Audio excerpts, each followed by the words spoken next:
Mr. Rodriguez, as a representative of the World Bank, can you please give a short overview of the cost of education in our region? I cannot give you an overview of the cost. What I'll tell you is how much countries are investing, which is incidentally a very different measure. The region has had a historic high investment in education, and it comes from the legacy. You do find that some countries are making some very good efforts in investment in education, in some cases over 5% of GDP. But you have a couple of countries that are underinvesting. The two, perhaps, cases that I am most concerned about are Romania and Albania. These are two countries that have very low percentage of GDP of investment, and what is more troubling, they have very low per capita financing for students. Money in education is not everything. It does not guarantee quality. But there's a few things we know about money in education. For countries that are over $20,000 GDP per capita, the difference of extra investment in education is not that high. So when you look at countries that invest a lot but are very rich versus those that don't invest that much but the country is rich, a lot of the social capital plays a very important role in helping the students who are in the countries that invest less do well. The problem is with the poorer nations, those that are under $20,000 of per capita GDP. In those countries, education many times plays a role of equalizing for socioeconomic status. So students who would come from very poor families, who wouldn't have books at home, will find them in school. So in those countries, an investment in education is important, and it is a reality that in some of these countries, I've mentioned a couple, we do think that there is underinvestment in education. One of the presenters today said something that I think is very true. It is more expensive not to invest in education than it is to invest in education. The bottom line is that students will graduate from a poor system. We cannot recover those students. It's a generation gone. And with the demographic shift in this region, you need productivity in those persons who are going out to the job market, and you won't get it from low-educated students. I see. Today you mentioned per capita financing, and you gave an example of the Roma students from Bulgaria. Can you give us some more details, please? Well, Bulgaria moved fairly quickly some years ago to establish a system by which the financing for education was going directly to the schools, and it was based on the number of students that were in that particular school. I think the intention was excellent, because you do want to have exactly that. You want decisions made at the school level, and you want money based on the number of students. So the theory of that effort that Bulgaria started was actually excellent. It was very desirable. The problem was that many Roma communities undercounted their students, or simply had students attending schools not very regularly. So those students wouldn't count when it came to determining how much money would go to that particular school.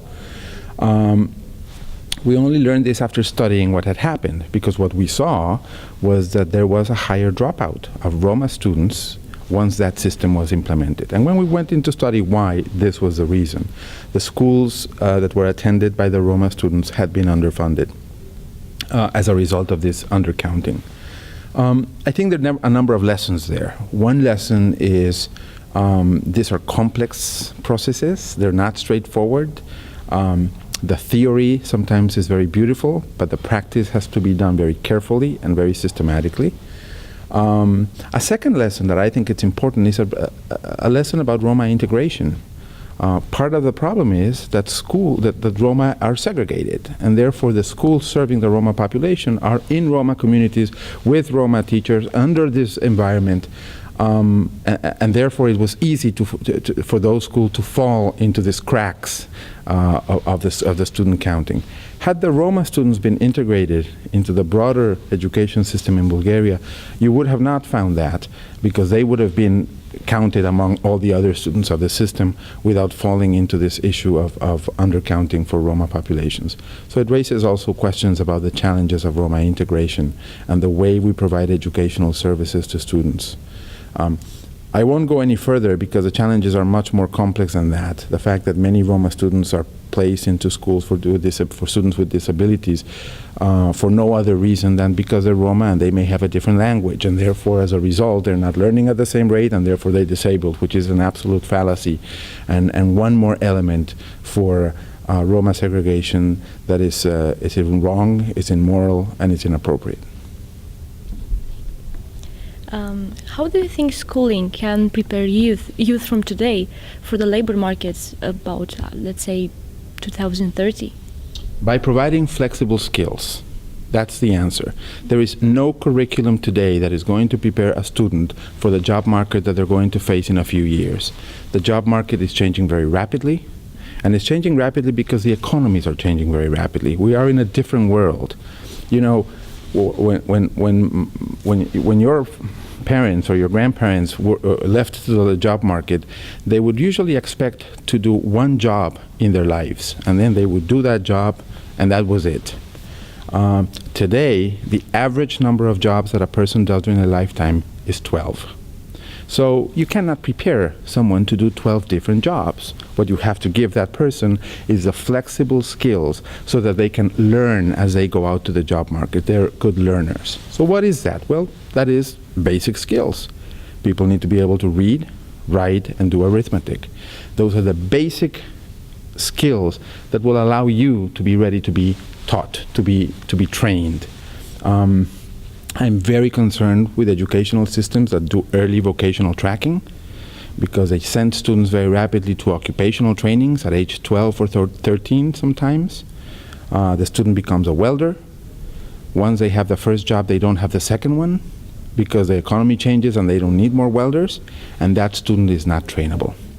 And that's a huge problem for that particular student. So the bottom line is flexible skills. The skills that you need so that you are a good learner. Our countries do not do well on this. If you look at the PISA results, you see that at age 15, a substantial number of students do not have the basic skills. That's where our focus should be. It should be on providing the flexible skills, basic skills for students, allowing them to establish those skills, and making sure that a student graduates from secondary education essentially as a ready learner. I always tell a great story about something that a very wise professor of mine used to say about primary and secondary education. He used to say primary education is about learning to read. Secondary education is about reading to learn. If we think about education in that way, you will understand that the basic skills are critical and that all you want is to create somebody that is ready to learn. Thank you for your inspiring answers. Sure. My pleasure. Thank you very much.